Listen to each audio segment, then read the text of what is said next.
किताब तूफाना दा शाह सवार शहीद करतार सिंह सराभा। लेखक सरदार अजमेर सिंह। भाग 24वां। आवाज़ भाई गुरजंट सिंह रूपोवाली। पतवंता वर्ग। हिंदू कौमी आगूआं दी देश भगती दे कुछ नमूने। सिख पतवंतियां दी विशेष स्थिति ਅਤੇ ਬੰਗਾਲੀਆਂ ਨਾਲ ਮੇਲ। ਵਾਹਿਗੁਰੂ ਜੀ ਕਾ ਖਾਲਸਾ ਵਾਹਿਗੁਰੂ ਜੀ ਕੀ ਫਤਿਹ। ਪਤਵੰਤਾ ਵਰਗ। ਸਾਰੇ ਹੀ ਸਮਾਜਾਂ ਅੰਦਰ ਪਤਵੰਤੇ ਵਰਗ ਦੀ ਸੰਖਿਆ ਭਾਵੇਂ ਬਹੁਤ ਥੋੜ੍ਹੀ ਹੁੰਦੀ ਹੈ, ਪਰ ਇਸ ਵਰਗ ਦਾ ਸਮਾਜ ਅੰਦਰ ਅਸਰ ਰਸੂਖ ਉਸ ਦੀ ਸੰਖਿਆ ਨਾਲੋਂ ਕਿਤੇ ਵੱਧਵੇਂ ਅਨੁਪਾਤ ਵਿੱਚ ਹੁੰਦਾ ਹੈ। ਇਸ ਕਰਕੇ ਰਾਜ ਵਿਰੋਧੀ ਲਹਿਰਾਂ ਦੀ ਤਕਦੀਰ ਆਮ ਕਰਕੇ ਪਤਵੰਤੇ ਵਰਗ ਦੇ ਰਵੱਈਏ ਨਾਲ ਜੁੜੀ ਹੁੰਦੀ ਹੈ। ਆਮ ਤੌਰ 'ਤੇ ਹਰੇਕ ਰਾਜ ਪਤਵੰਤੇ ਵਰਗ ਦੀ ਹਮਾਇਤ ਤੇ ਵਫਾਦਾਰੀ ਨੂੰ ਯਕੀਨੀ ਬਣਾਉਣ ਦੇ ਯਤਨ ਕਰਦਾ ਹੈ। ਇਸ ਨੂੰ ਉਚੇਚੇ ਹੱਕਾਂ ਤੇ ਸਹੂਲਤਾਂ, ਕੌਂਸਲਾਂ, ਕਮੇਟੀਆਂ ਦੀਆਂ ਮੈਂਬਰੀਆਂ ਅਤੇ ਉਚੇਚੇ ਖਿਤਾਬਾਂ ਤੇ ਸਨਮਾਨਾਂ ਨਾਲ ਨਿਵਾਜਿਆ ਜਾਂਦਾ ਹੈ। ਆਮ ਹਾਲਤਾਂ ਵਿੱਚ ਇਹ ਵਰਗ ਰਾਜ ਪ੍ਰਤੀ ਵਫਾਦਾਰ ਬਣਿਆ ਰਹਿੰਦਾ ਹੈ। ਨੋਟ: ਬਸਤੀਵਾਦੀ ਸਰਕਾਰ ਵੇਲੇ ਪਤਵੰਤੇ ਲੋਕਾਂ ਨੂੰ ਸਰ ਤੇ ਰਾਏ ਬਹਾਦਰ ਦੇ ਖਿਤਾਬ ਦੇਣ ਦਾ ਰਿਵਾਜ ਸੀ। ਆਜ਼ਾਦੀ ਤੋਂ ਬਾਅਦ ਭਾਰਤੀ ਹਾਕਮਾਂ ਵੱਲੋਂ ਉਸੇ ਤਰਜ਼ ਉੱਤੇ ਪਦਮ ਸ਼੍ਰੀ, ਪਦਮ ਭੂਸ਼ਣ ਆਦਿ ਉਪਾਧੀਆਂ ਦੇਣ ਦੀ ਰੀਤ ਪ੍ਰਚਲਿਤ ਹੋ ਗਈ। ਕੁਝ ਵਿਸ਼ੇਸ਼ ਹਾਲਤਾਂ ਵਿੱਚ ਇਹ ਵਰਗ ਵੇਲੇ ਦੀਆਂ ਹੁਕਮਰਾਨ ਤਾਕਤਾਂ ਨਾਲ ਟਕਰਾਅ ਵਿੱਚ ਆ ਜਾਂਦਾ ਹੈ। ਇਸ ਵਰਗ ਦਾ ਇੱਕ ਲੱਛਣ ਸਰਬ ਲੌਕਿਕ ਹੈ। ਉਹ ਕਿਸੇ ਵੀ ਮਸਲੇ ਬਾਰੇ ਨਫੇ ਨੁਕਸਾਨ ਦਾ ਹਿਸਾਬ ਕਿਤਾਬ ਲਾ ਕੇ ਹੀ ਆਪਣਾ ਰਵੱਈਆ ਧਾਰਨ ਕਰਦਾ ਹੈ। ਮਿਸਾਲ ਵਜੋਂ, ਆਮ ਰੂਪ ਵਿੱਚ ਇਹ ਵਰਗ ਵਿਦੇਸ਼ੀ ਰਾਜ ਦੀ ਵਫਾਦਾਰੀ ਦੇ ਬਦਲੇ ਵਿੱਚ ਆਪਣੇ ਲਈ ਕੁਝ ਵਿਸ਼ੇਸ਼ ਰਿਆਇਤਾਂ ਲੈਣ ਦੀ ਪਹੁੰਚ ਅਪਣਾ ਕੇ ਚੱਲਦਾ ਹੈ। ਪਰੰਤੂ ਜੇਕਰ ਇਸ ਵਰਗ ਨੂੰ ਕਿਸੇ ਵੇਲੇ ਇੱਕ ਤਾਂ ਵਿਦੇਸ਼ੀ ਰਾਜ ਦਾ ਖਾਤਮਾ ਯਕੀਨੀ ਨਜ਼ਰ ਆਉਣ ਲੱਗ ਪਵੇ ਤੇ ਦੂਜਾ ਵਿਦੇਸ਼ੀ ਰਾਜ ਦੇ ਖਾਤਮੇ ਨਾਲ ਉਸ ਨੂੰ ਆਪਣੇ ਰੁਤਬੇ ਤੇ ਵਕਾਰ ਵਿੱਚ ਵਾਧਾ ਹੁੰਦਾ ਦਿਖੇ, ਤਾਂ ਇਹ ਵਰਗ ਵਿਦੇਸ਼ੀ ਰਾਜ ਦੇ ਖਾਤਮੇ ਦੀ ਮੁਹਿੰਮ ਦਾ ਮੋਹਰੀ ਬਣਨ ਵਿੱਚ ਦੇਰ ਨਹੀਂ ਲਾਉਂਦਾ। ਪਰ ਅਜਿਹਾ ਉਹ ਉਸ ਸੂਰਤ ਵਿੱਚ ਹੀ ਕਰਦਾ ਹੈ ਜਦੋਂ ਉਸ ਨੂੰ ਲਹਿਰ ਦੀ ਵਾਗਡੋਰ ਆਪਣੇ ਹੱਥਾਂ ਵਿੱਚ ਹੋਣ ਬਾਰੇ ਭਰੋਸਾ ਬੱਝ ਜਾਂਦਾ ਹੈ।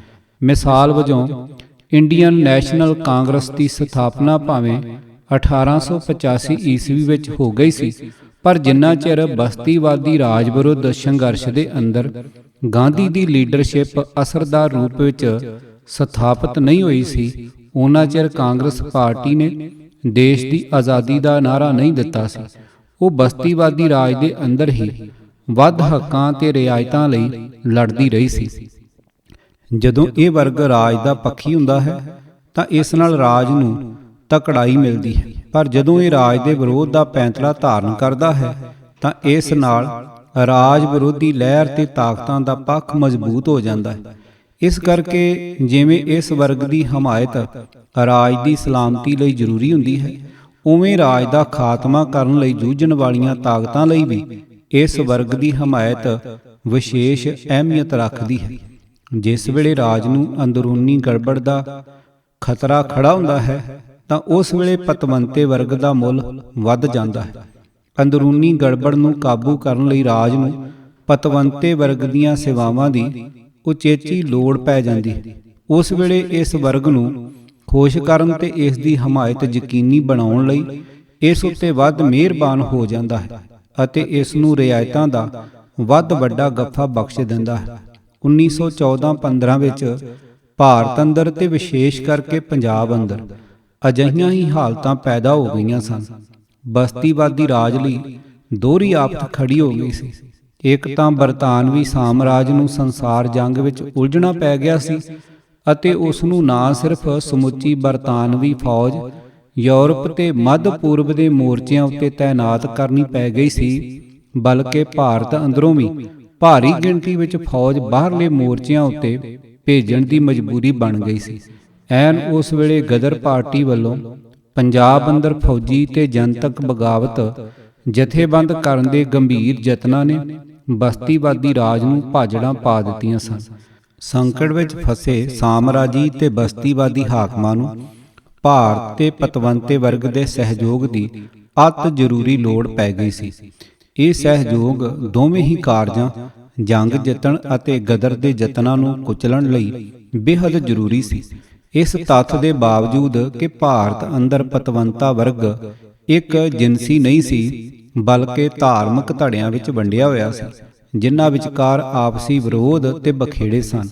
ਬਸਤੀਵਾਦੀ ਰਾਜ ਨੂੰ ਸਹਿਯੋਗ ਦੇਣ ਦੇ ਮਸਲੇ ਤੇ ਤਿੰਨੇ ਹੀ ਧਾਰਮਿਕ ਭਾਈਚਾਰਿਆਂ ਦੇ ਪਤਵੰਤੇ ਵਰਗ ਇਕਮਤ ਹੋ ਗਏ ਸਨ। ਕਾਂਗਰਸ ਪਾਰਟੀ ਦੇ ਨਾਮਵਰ ਆਗੂਆਂ ਤੋਂ ਲੈ ਕੇ ਤਿੰਨੇ ਹੀ ਧਾਰਮਿਕ ਭਾਈਚਾਰਿਆਂ ਦੇ ਪਤਵੰਤੇ ਵਰਗਾਂ ਦੀਆਂ ਸਮਾਜਿਕ ਤੇ ਧਾਰਮਿਕ ਸੰਸਥਾਵਾਂ ਨੇ ਪੂਰੀ ਬੇਹਯਾਈ ਨਾਲ ਅੰਗਰੇਜ਼ ਸਰਕਾਰ ਦੀ ਪਿੱਠ ਠੋਕੀ ਸੀ।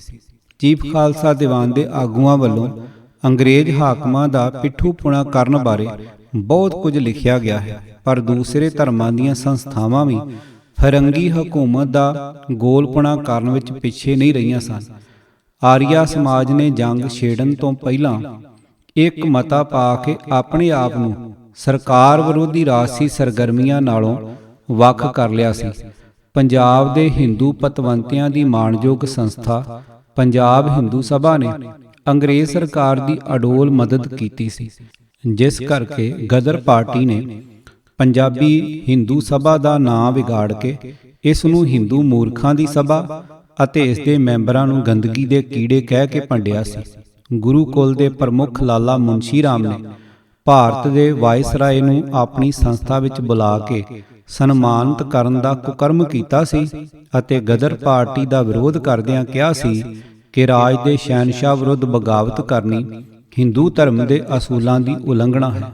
ਲਾਹੌਰ ਦੇ ਰਾਏ ਬਹਾਦਰ ਰਾਮ ਸ਼ਰਨ ਦਾਸ ਨੇ ਮਾਈਕਲ ਉਡਵਾਇਰ ਨੂੰ ਆਪਣੇ ਪੁੱਤਰ ਦੇ ਵਿਆਹ ਵਿੱਚ ਸ਼ਾਮਲ ਹੋਣ ਦੇ ਨਿਉਂਦੇ ਨਾਲ ਨਿਵਾਜਿਆ ਸੀ। ਇਸ ਵੰਨਗੀ ਦੀਆਂ ਦਰਜਨਾਂ ਮਿਸਾਲਾਂ ਗਿਣਾਈਆਂ ਜਾ ਸਕਦੀਆਂ ਹਨ। ਹਿੰਦੂ ਕੌਮੀ ਆਗੂਆਂ ਦੀ ਦੇਸ਼ ਭਗਤੀ ਦੇ ਕੁਝ ਨਮੂਨੇ। ਮਦਨ ਮੋਹਨ ਮਾਲਵੀਆ ਨੇ ਜੰਗ ਦੇ ਦੌਰਾਨ ਇਲਾਹਾਬਾਦ ਦੀ ਇੱਕ ਸਭਾ ਵਿੱਚ ਬੋਲਦਿਆਂ ਕਿਹਾ, ਸਾਡਾ ਭਵਿੱਖ ਇੰਗਲੈਂਡ ਦੇ ਭਵਿੱਖ ਨਾਲ ਪੱਕੀ ਤਰ੍ਹਾਂ ਬੱਝਾ ਹੋਇਆ ਹੈ। ਇੰਗਲੈਂਡ ਹਾਰਿਆ ਤਾਂ ਸਾਡੇ ਉੱਪਰ ਸੰਕਟ ਆਉਣਗੇ। ਮੈਨੂੰ ਇਹ ਘੋਸ਼ਣਾ ਐਲਾਨ ਕਰਨ ਵਿੱਚ ਕੋਈ ਸੰਕੋਚ ਨਹੀਂ ਕਿ ਮੈਂ ਬਰਤਾਨਵੀ ਤਾਜ ਦਾ ਵਫਾਦਾਰ ਹਾਂ, ਕਿਉਂਕਿ ਮੈਂ ਆਪਣੇ ਦੇਸ਼ ਨੂੰ ਪਿਆਰ ਕਰਦਾ ਹਾਂ। ਦਾਦਾ ਭਾਈ ਨਰੋਜੀ ਨੇ ਯੁੱਧ ਦੇ ਐਲਾਨ ਤੋਂ ਇੱਕ ਹਫ਼ਤਾ ਪਹਿਲਾਂ ਲਿਖੇ ਲੇਖ ਵਿੱਚ ਲਿਖਿਆ ਸੀ, ਮੇਰੇ ਮਨ ਵਿੱਚ ਕੁਝ ਵੀ ਸੰਦੇਹ ਨਹੀਂ ਹੈ ਕਿ ਭਾਰਤ ਦਾ ਹਰੇਕ ਬਸ਼ਿੰਦਾ ਕੇਵਲ ਇੱਕੋ ਇੱਕ ਇੱਛਾ ਤੋਂ ਪ੍ਰੇਰਿਤ ਹੋਵੇਗਾ ਕਿ ਇੰਗਲੈਂਡ ਦੀ ਪਰਜਾ ਨਿਆਂ, ਆਤਮ ਸਨਮਾਨ ਅਤੇ ਮਨੁੱਖ ਦੀ ਮਹੱਤਤਾ ਤੇ ਪ੍ਰਸੰਨਤਾ ਲਈ ਸ਼ਾਨਦਾਰ ਸੰਘਰਸ਼ ਵਿੱਚ ਲੱਗੀ ਹੋਈ ਹੈ। ਇਸ ਵਿੱਚ ਸਾਨੂੰ ਅੰਗਰੇਜ਼ਾਂ ਦੀ ਹਰ ਸੰਭਵ ਮਦਦ ਕਰਨੀ ਚਾਹੀਦੀ ਹੈ। ਗਾਂਧੀ ਦੇ ਵਚਨ। ਬਿਨਾਂ ਕਿਸੇ ਵੀ ਸ਼ਰਤ ਤੇ ਪੂਰੇ ਮਨ ਨਾਲ ਅੰਗਰੇਜ਼ੀ ਸਰਕਾਰ ਦੀ ਲੜਾਈ ਜਿੱਤਣ ਲਈ ਸਹਾਇਤਾ ਕਰਨਾ ਸਾਨੂੰ ਜਿੰਨਾ ਛੇਤੀ ਸਾਡੇ ਲਕਸ਼ ਦੇ ਕੋਲ ਲੈ ਜਾਵੇਗਾ, ਉਹਨਾਂ ਹੋਰ ਕੋਈ ਸਾਧਨ ਨਹੀਂ। ਅਸੀਂ ਸਾਮਰਾਜ ਲਈ ਲੜ ਕੇ ਦੇਸ਼ ਦੀ ਆਜ਼ਾਦੀ ਨੂੰ ਪ੍ਰਾਪਤ ਕਰ ਸਕਦੇ ਹਾਂ। ਸਾਮਰਾਜ ਦੀ ਸਹਾਇਤਾ ਨਾ ਕਰਨਾ ਰਾਸ਼ਟਰੀ ਆਤਮ ਹੱਤਿਆ ਕਰਨ ਦੇ ਬਰਾਬਰ ਹੈ। ਲੋਕਮਾਨਿਆ ਤਿਲਕ ਨੇ ਮਰਾਠਾ ਦੇ 21 ਸਤੰਬਰ 1914 ਦੇ ਅੰਕ ਵਿੱਚ ਲਿਖਿਆ ਸੀ, ਇਹ ਠੀਕ ਹੀ ਕਿਹਾ ਗਿਆ ਹੈ ਕਿ ਬਰਤਾਨਵੀ ਸ਼ਾਸਨ ਭਾਰਤ ਉੱਪਰ ਨਾ ਕੇਵਲ ਸੱਭਿਅਤਾ ਪੂਰਨ ਸ਼ਾਸਨ ਦੁਆਰਾ ਵੱਖ-ਵੱਖ ਧਰਮਾਂ ਤੇ ਜਾਤੀਆਂ ਵਿਚਕਾਰ ਏਕਤਾ ਉਤਪੰਨ ਕਰਕੇ ਇੱਕ ਰਾਸ਼ਟਰ ਵਿੱਚ ਬੰਨ੍ਹਣ ਲਈ ਸਹਾਇਕ ਸਿੱਧ ਹੋ ਰਿਹਾ ਹੈ। ਮੈਂ ਵਿਸ਼ਵਾਸ ਨਹੀਂ ਕਰ ਸਕਦਾ ਕਿ ਅਗਰ ਆਜ਼ਾਦੀ ਪ੍ਰੇਮੀ ਅੰਗਰੇਜ਼ਾਂ ਤੋਂ ਬਿਨਾਂ ਕੋਈ ਹੋਰ ਜਾਤੀ ਸਾਡੇ ਉੱਪਰ ਰਾਜ ਕਰ ਰਹੀ ਹੁੰਦੀ ਤੇ ਉਹ ਸਾਡੀ ਰਾਸ਼ਟਰੀ ਭਾਵਨਾ ਦਾ ਇਸ ਕਦਰ ਵਿਕਾਸ ਕਰਦੀ। ਇਸ ਕਰਕੇ ਮੇਰਾ ਦ੍ਰਿੜ ਵਿਸ਼ਵਾਸ ਹੈ ਕਿ ਇਸ ਵਿਸ਼ਵ ਯੁੱਧ ਦੇ ਮੌਕੇ ਹਰੇਕ ਵੱਡੇ ਛੋਟੇ ਅਮੀਰ ਗਰੀਬ ਭਾਰਤੀ ਦਾ ਇਹ ਫਰਜ਼ ਬਣਦਾ ਹੈ ਕਿ ਅੰਗਰੇਜ਼ ਬਾਦਸ਼ਾਹ ਦੀ ਵੱਧ ਤੋਂ ਵੱਧ ਸਹਾਇਤਾ ਕਰੇ। ਸੀਡੀਸ਼ਨ ਕਮੇਟੀ ਦੀ ਰਿਪੋਰਟ ਵਿੱਚ ਸਾਫ਼ ਲਿਖਿਆ ਹੈ ਕਿ ਅਗਸਤ 1914 ਵਿੱਚ ਜਦੋਂ ਤਿਲਕ ਦੀ ਕੈਦ ਦੀ ਮਿਆਦ ਮੁੱਕ ਗਈ ਸੀ ਤਾਂ ਉਸਨੇ ਇੱਕ ਬਿਆਨ ਰਾਹੀਂ ਅੰਗਰੇਜ਼ ਸਰਕਾਰ ਦਾ ਵਿਰੋਧੀ ਹੋਣ ਤੋਂ ਇਨਕਾਰ ਕਰਦੇ ਹੋਏ ਉਸ ਵੇਲੇ ਭਾਰਤ ਦੇ ਵੱਖ-ਵੱਖ ਹਿੱਸਿਆਂ ਅੰਦਰ ਸਰਕਾਰ ਦੇ ਵਿਰੁੱਧ ਕੀਤੇ ਜਾ ਰਹੇ ਹਿੰਸਕ ਕਾਰਨਾਮਿਆਂ ਦੀ ਨਿੰਦਿਆ ਕੀਤੀ ਸੀ। ਤਿਲਕ ਦੇ ਉਪਰੋਕਤ ਬਿਆਨ ਵੱਲ ਵਿਸ਼ੇਸ਼ ਧਿਆਨ ਦੇਣ ਦੀ ਲੋੜ ਹੈ, ਕਿਉਂਕਿ ਗਦਰ ਪਾਰਟੀ ਦੀਆਂ ਸਫ਼ਾਂ ਅੰਦਰ ਤਿਲਕ ਦੇ ਇਨਕਲਾਬੀ ਹੋਣ ਬਾਰੇ ਵੱਡਾ ਭਰਮ ਬਣਿਆ ਹੋਇਆ ਸੀ। ਇਹ ਭਰਮ ਫੈਲਾਉਣ ਵਿੱਚ ਗਿਆਨੀ ਭਗਵਾਨ ਸਿੰਘ ਪ੍ਰੀਤਮ ਦਾ ਵੱਡਾ ਰੋਲ ਸੀ, ਜਿਸ ਨੇ ਆਪਣੀਆਂ ਕਵਿਤਾਵਾਂ ਵਿੱਚ ਤਿਲਕ ਦੀ ਜੈ ਜੈਕਾਰ ਕੀਤੀ ਸੀ। ਇਸ ਦਾ ਵੱਡਾ ਕਾਰਨ ਇਹ ਸੀ ਕਿ ਭਾਈ ਭਗਵਾਨ ਸਿੰਘ ਮਾਨਸਿਕ ਪੱਧਰ ਤੇ ਵੈਦਿਕ ਸੰਸਕ੍ਰਿਤੀ ਦੇ ਗਹਿਰੇ ਅਸਰ ਹੇਠ ਸੀ, ਜਿਸ ਕਰਕੇ ਉਸਨੇ ਆਪਣੀਆਂ ਕਵਿਤਾਵਾਂ ਤੇ ਲਿਖਤਾਂ ਅੰਦਰ ਹਿੰਦੂ ਰਾਸ਼ਟਰਵਾਦੀ ਚਿੰਨ੍ਹਾਂ ਤੇ ਪ੍ਰਤੀਕਾਂ ਦੀ ਵਧਵੀਂ ਵਰਤੋਂ ਕੀਤੀ ਸੀ। ਉਸਨੇ ਤਿਲਕ ਦੇ ਨਾਲ ਹੀ ਹਿੰਦੂ ਤਵੀ ਵਿਚਾਰਧਾਰਾ ਦੇ ਜਨਮਦਾਤੇ ਸਾਵਰਕਰ ਨੂੰ ਵੀ ਬਹੁਤ ਉਚਿਆਇਆ ਸੀ।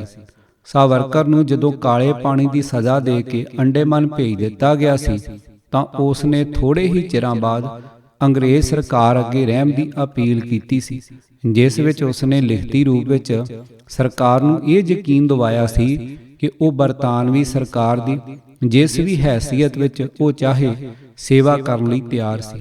ਪੰਜਾਬ ਕੇਸਰੀ ਤੇ ਸ਼ੇਰੇ ਪੰਜਾਬ ਕਹਿ ਕੇ ਵਡਿਆਏ ਜਾਂਦੇ ਲਾਲਾ ਲਾਜਪਤ ਰਾਏ ਨੇ ਪਹਿਲੀ ਸੰਸਾਰ ਜੰਗ ਸ਼ੁਰੂ ਹੋਣ ਤੋਂ ਅਗਲੇ ਦਿਨ ਚੋਟੀ ਦੇ ਸਨਅਤਕਾਰ ਜਮਸ਼ੇਦ ਜੀ ਟਾਟਾ ਅਤੇ ਮੁਸਲਿਮ ਆਗੂ ਮੁਹੰਮਦ ਅਲੀ ਜਿਨਾਹ ਵਰਗੇ 54 ਪ੍ਰਮੁੱਖ ਵਿਅਕਤੀਆਂ ਨਾਲ ਰਲ ਕੇ ਸਾਂਝਾ ਬਿਆਨ ਦਿੱਤਾ ਸੀ, ਜਿਸ ਵਿੱਚ ਲਾਲੇ ਹੋਰਾਂ ਨੇ ਦੇਸ਼ ਅੰਦਰ ਸ਼ਾਂਤੀ ਬਣਾਈ ਰੱਖਣ ਦੀ ਅਪੀਲ ਕੀਤੀ ਸੀ ਅਤੇ ਪਰਮਾਤਮਾ ਤੋਂ ਬਰਤਾਨਵੀ ਸਲਤਨਤ ਦੀ ਜਿੱਤ ਲਈ ਆਸ਼ੀਰਵਾਦ ਮੰਗੀ ਸੀ। ਬਿਆਨ ਵਿੱਚ ਕਿਹਾ ਗਿਆ ਸੀ, ਅਸੀਂ ਮਹਾਰਾਜ ਜੀ ਦੀ ਭਾਰਤੀ ਪ੍ਰਜਾ ਜੋ ਹੁਣ ਅੰਤਰਰਾਸ਼ਟਰੀ ਮਹਾਨਗਰ ਦੇ ਵਾਸੀ ਹਾਂ, ਇਹ ਦੱਸਣਾ ਆਪਣਾ ਕਰਤੱਵ ਤੇ ਫਰਜ਼ ਸਮਝਦੇ ਹਾਂ ਕਿ ਜੋ ਸਾਡਾ ਵਿਸ਼ਵਾਸ ਹੈ ਉਹੀ ਸਾਰੇ ਭਾਰਤ ਦੀ ਵਿਆਪਕ ਭਾਵਨਾ ਹੈ ਅਤੇ ਉਹ ਹੈ ਜੰਗ ਵਿੱਚ ਬਰਤਾਨਵੀ ਸੈਨਾ ਦੀ ਜਿੱਤ ਦੀ ਸੁਹਿਰਦ ਤਾਂਗ। ਇਸ ਤੋਂ ਅਗਾਂਹ ਸਾਨੂੰ ਇਸ ਵਿੱਚ ਰਤੀ ਭਰ ਵੀ ਸ਼ੱਕ ਨਹੀਂ ਕਿ ਪਹਿਲੇ ਮੌਕਿਆਂ ਵਾਂਗ ਹੀ ਜਦ ਬਰਤਾਨਵੀ ਸੈਨਾਵਾਂ ਸਲਤਨਤ ਦੇ ਹਿੱਤਾਂ ਦੀ ਰਾਖੀ ਵਿੱਚ ਜੁਟੀਆਂ ਹੁੰਦੀਆਂ ਸਨ, ਹੁਣ ਵੀ ਭਾਰਤ ਦੇ ਮਹਾਰਾਜੇ ਤੇ ਲੋਕ ਦੇਸ਼ ਦੇ ਸਭ ਤੋਂ ਵਸੀਲੇ ਮਹਾਰਾਜ ਅਧਿਕਾਰ ਦੀ ਸੇਵਾ ਵਿੱਚ ਹਾਜ਼ਰ ਕਰਨ ਲਈ ਆਪਣੀ ਯੋਗਤਾ ਅਨੁਸਾਰ ਪੂਰਾ ਤਾਣ ਲਾ ਦੇਣਗੇ। ਅਮਨ ਦੇ ਸਮਿਆਂ ਵਿੱਚ ਦੇਸ਼ ਦੇ ਅੰਦਰੂਨੀ ਪ੍ਰਸ਼ਾਸਨ ਨੂੰ ਪ੍ਰਭਾਵਿਤ ਕਰਨ ਵਾਲੇ ਸਵਾਲਾਂ ਬਾਰੇ ਕੋਈ ਵੀ ਮਤਭੇਦ ਪਿਆ ਹੋਵੇ, ਪਰ ਵਿਦੇਸ਼ੀ ਦੁਸ਼ਮਣ ਦੇ ਰੂਬਰੂ ਭਾਰਤੀ ਲੋਕਾਂ ਦੀ ਸ਼ਾਹੀ ਤਖਤ ਪ੍ਰਤੀ ਸ਼ਰਧਾ ਅੰਦਰੂਨੀ ਸ਼ਾਂਤੀ ਤੇ ਤਾਲਮੇਲ ਦੀ ਭਾਵਨਾ ਪੈਦਾ ਕਰਨ ਲਈ ਅਜਿਹੇ ਰੰਗ ਲਿਆਏਗੀ ਕਿ ਸਲਤਨਤ ਦੀ ਛੇਤੀ ਤੋਂ ਛੇਤੀ ਜਿੱਤ ਨੂੰ ਯਕੀਨੀ ਬਣਾਉਣ ਲਈ ਪੂਰੇ ਤਨ ਮਨ ਨਾਲ ਬਰਤਾਨਵੀ ਕੌਮ ਨਾਲ ਇੱਕ ਮੁੱਠਤਾ ਦੀ ਸਿਰਜਣਾ ਹੋ ਜਾਵੇਗੀ।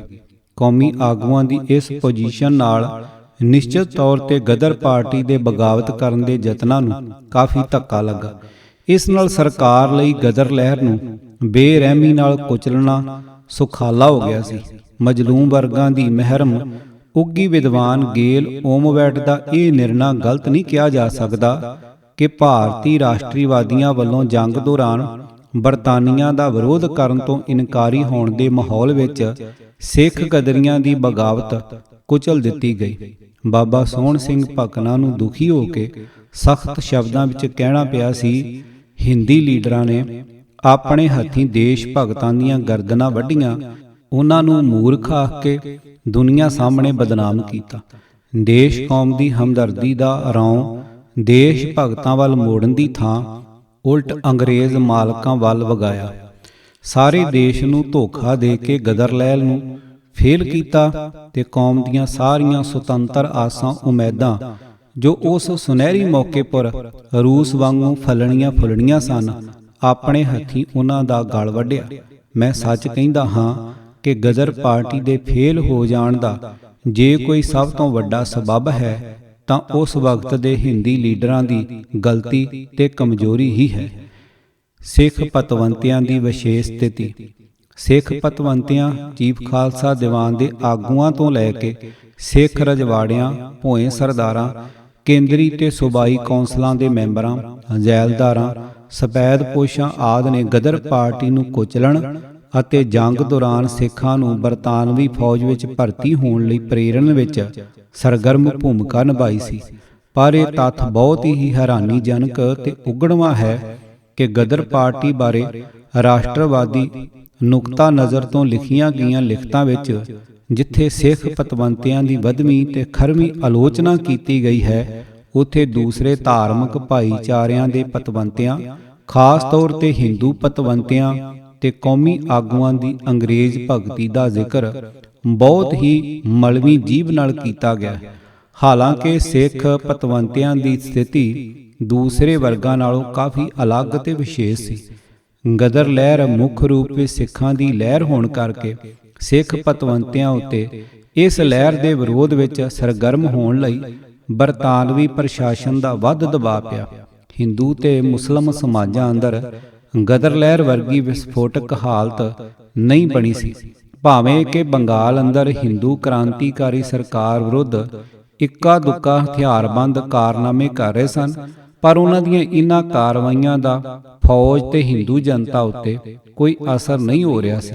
ਨਾਲੇ ਜਿਵੇਂ ਪਿੱਛੇ ਦੱਸਿਆ ਗਿਆ ਹੈ, ਸਿੱਖਾਂ ਵਾਂਗ ਆਮ ਹਿੰਦੂ ਜਨਤਾ ਨੂੰ ਸਰਕਾਰ ਵਿਰੁੱਧ ਲੜਨ ਲਈ ਉਤੇਜਿਤ ਕਰਨ ਵਾਲਾ ਕੋਈ ਸਮਾਜਿਕ ਤੇ ਧਾਰਮਿਕ ਮੁੱਦਾ ਨਹੀਂ ਸੀ, ਜਿਸ ਕਰਕੇ ਅੰਗਰੇਜ਼ ਸਰਕਾਰ ਹੋਰਨਾਂ ਵਰਗਾਂ ਦੀ ਤੁਲਨਾ ਵਿੱਚ ਸਿੱਖਾਂ ਤੋਂ ਵੱਧ ਭੈ ਭੀਤ ਹੋ ਗਈ ਸੀ।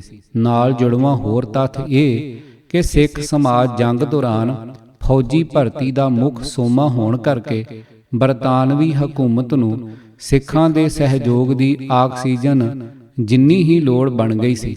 ਇਨ੍ਹਾਂ ਤੱਥਾਂ ਕਰਕੇ ਅੰਗਰੇਜ਼ ਪ੍ਰਸ਼ਾਸਨ, ਖਾਸ ਕਰਕੇ ਪੰਜਾਬ ਦੇ ਤਤਕਾਲੀ ਗਵਰਨਰ ਮਾਈਕਲ ਅਡਵਾਇਰ ਨੇ ਸਿੱਖ ਪਤਵੰਤਿਆਂ ਨੂੰ ਸਰਕਾਰ ਦੇ ਪੱਖ ਵਿੱਚ ਲਾਮਬੰਦ ਕਰਨ ਲਈ ਆਪਣੀ ਪੂਰੀ ਵਾਹ ਲਾ ਦਿੱਤੀ ਸੀ। ਦੂਸਰੇ ਵਰਗਾਂ ਦੇ ਪਤਵੰਤਿਆਂ ਉੱਤੇ ਮੁਕਾਬਲਤਨ ਇੰਨਾ ਦਬਾਅ ਨਹੀਂ ਸੀ। ਸਿੱਖ ਪਤਵੰਤਿਆਂ ਦੀ ਸਥਿਤੀ ਇੱਕ ਹੋਰ ਅਹਿਮ ਪੱਖ ਤੋਂ ਵੀ ਕਾਫੀ ਵਿਸ਼ੇਸ਼ ਸੀ। ਗਦਰੀ ਸੰਗਰਾਮੀਆਂ ਨੇ ਸਰਕਾਰ ਨਾਲ ਮਿਲਵਰਤਨ ਕਰ ਰਹੇ ਸਿੱਖ ਪਤਵੰਤੇ ਵਰਗ ਨਾਲੋਂ ਦੋ ਟੁਕ ਨਖੇੜਾ ਕਰ ਲਿਆ ਸੀ। ਸਿੱਖਾਂ ਦੇ ਵਿਸ਼ੇਸ਼ ਖਾਸੇ ਅਨੁਸਾਰ ਗਦਰੀ ਇਨਕਲਾਬੀਆਂ ਨੇ ਸਰਕਾਰੀ ਝੋਲੀ ਚੋਕਾਂ ਵਿਰੁੱਧ ਬਹੁਤ ਹੀ ਤਿੱਖੀ ਨਫ਼ਰਤ ਦਿਖਾਈ ਅਤੇ ਉਹਨਾਂ ਵਿਰੁੱਧ ਪੁੱਜ ਕੇ ਕਠੋਰ ਭਾਸ਼ਾ ਵਰਤੀ। ਇਸ ਮੌਕੇ ਭਾਈ ਨਿਧਾਨ ਸਿੰਘ ਚੋਗਾ, ਭਾਈ ਉੱਤਮ ਸਿੰਘ ਹਾਂਸ ਤੇ ਭਾਈ ਗਾਂਧਾ ਸਿੰਘ ਕੱਚਰਪਨ ਨੇ ਤਾਂ ਅੰਗਰੇਜ਼ ਹਕੂਮਤ ਦੇ ਬਦਨਾਮ ਝੋਲੀ ਚੁੱਕ ਲੁਧਿਆਣੇ, ਨਾਰੰਗਵਾਲ ਦੇ ਗੱਜਣ ਸਿੰਘ ਵਕੀਲ, ਦਰਬਾਰ ਸਾਹਿਬ ਅੰਮ੍ਰਿਤਸਰ ਦੇ ਸਰਬਰਾਹ ਅਰੂੜ ਸਿੰਘ ਅਤੇ ਚੀਫ ਖਾਲਸਾ ਦੇ ਪ੍ਰਧਾਨ ਸੁੰਦਰ ਸਿੰਘ ਮਜੀਠੀਆ ਆਦਿ ਪਤਵੰਤਿਆਂ ਨੂੰ ਕਤਲ ਕਰਨ ਦਾ ਮਨ ਵੀ ਬਣਾ ਲਿਆ ਸੀ। ਇਸ ਦੀ ਤੁਲਨਾ ਵਿੱਚ ਬੰਗਾਲ ਦੇ ਹਿੰਦੂ ਕ੍ਰਾਂਤੀਕਾਰੀਆਂ ਨੇ ਬੰਗਾਲ ਦੇ ਨਰਮ ਪੱਖੀ ਹਿੰਦੂ ਆਗੂਆਂ ਨਾਲੋਂ ਨਖੇੜੇ ਦੀ ਗੂੜੀ ਲਕੀਰ ਨਹੀਂ ਖਿੱਚੀ ਸੀ।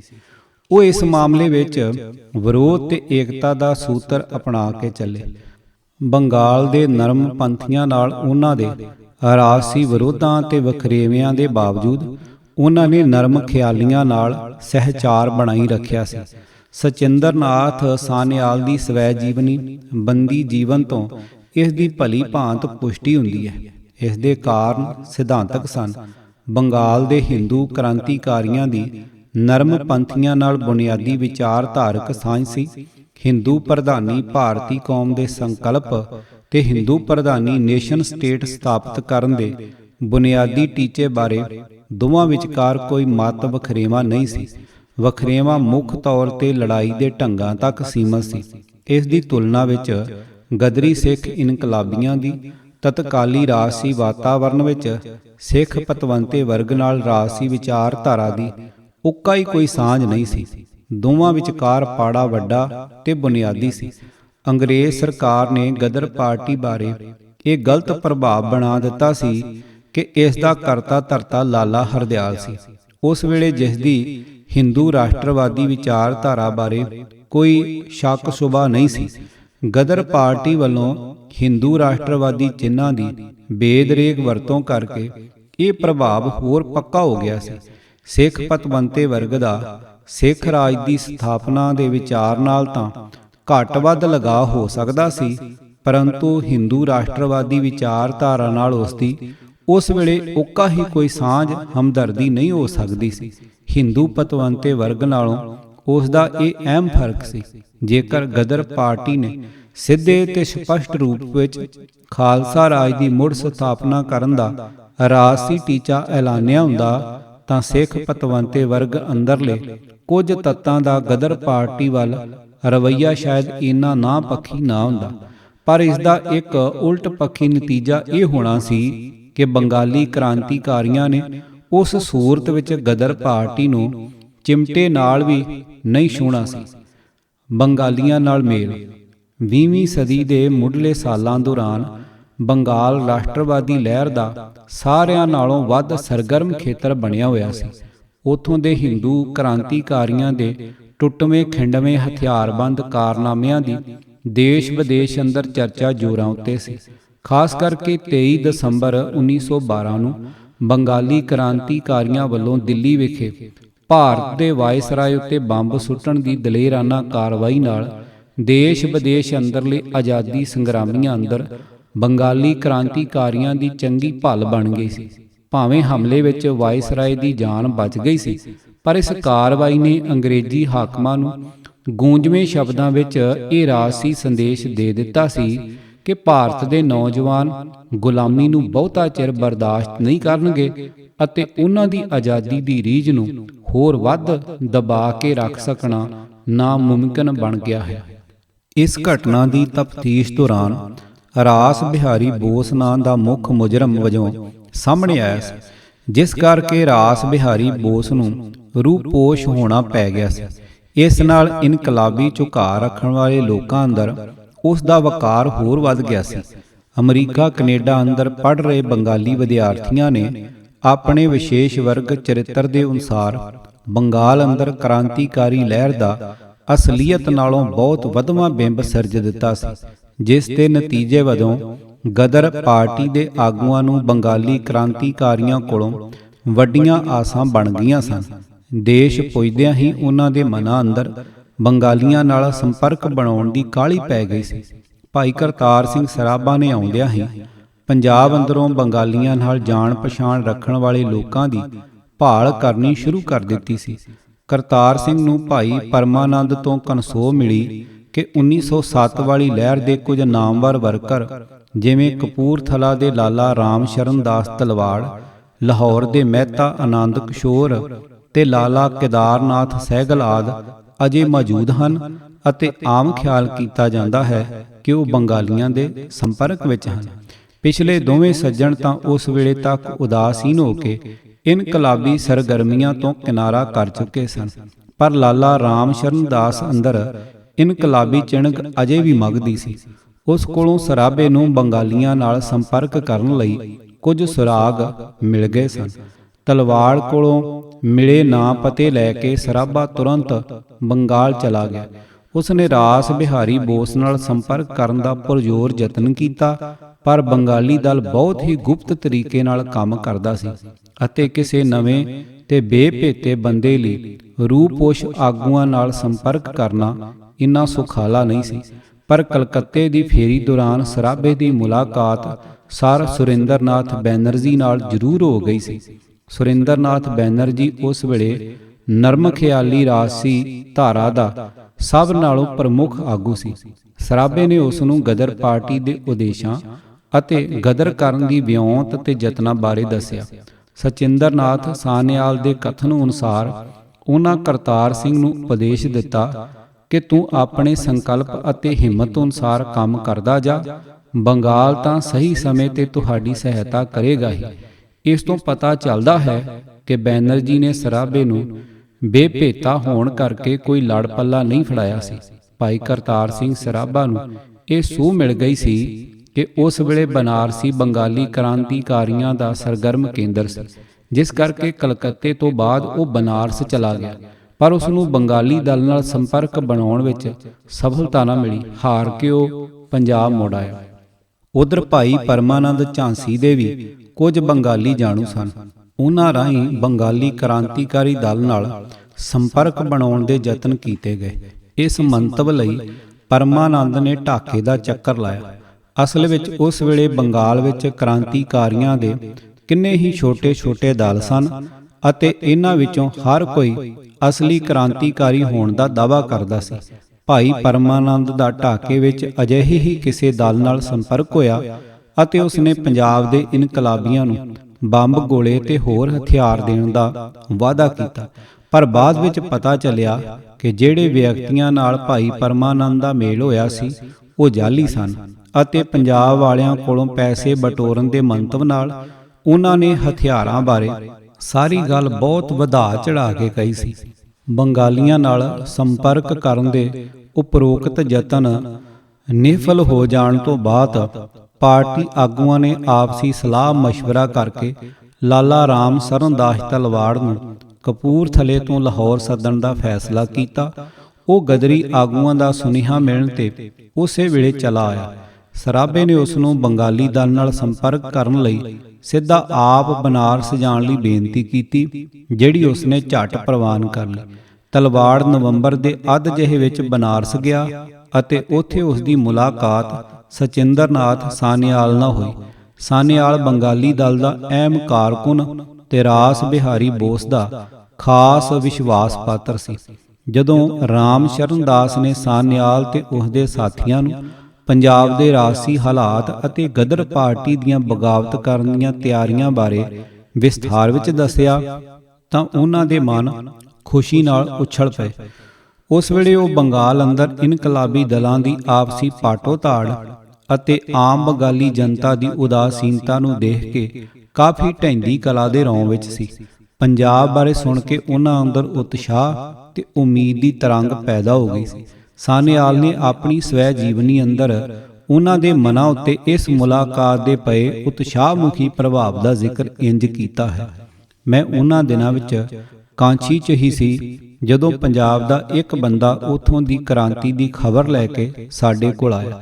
ਜਦੋਂ ਉਸ ਦੇ ਮੂੰਹ ਤੋਂ ਸੁਣਿਆ ਕਿ ਕ੍ਰਾਂਤੀ ਕਰਨ ਲਈ 2-3 ਹਜ਼ਾਰ ਸਿੱਖ ਕਮਰ ਕੱਸੇ ਕਰਕੇ ਤਿਆਰ ਬੈਠੇ ਨੇ, ਤਦ ਸਾਡਾ ਅੰਦਰਲਾ ਮਨ ਖੁਸ਼ੀ ਨਾਲ ਨੱਚਣ ਲੱਗ ਪਿਆ।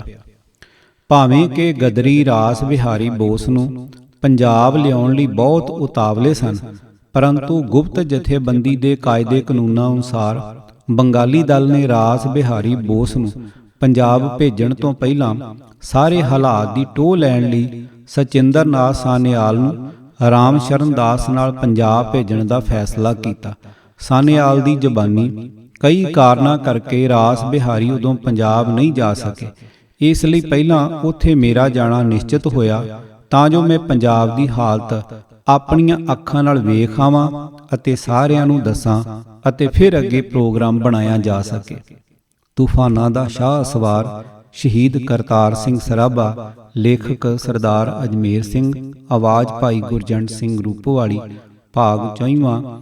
ਪੂਰੀ ਕਿਤਾਬ ਸੁਣਨ ਲਈ YouTube channel Gurjant Singh Rupowali subscribe ਕਰੋ। ਵਾਹਿਗੁਰੂ ਜੀ ਕਾ ਖਾਲਸਾ, ਵਾਹਿਗੁਰੂ ਜੀ ਕੀ ਫਤਿਹ।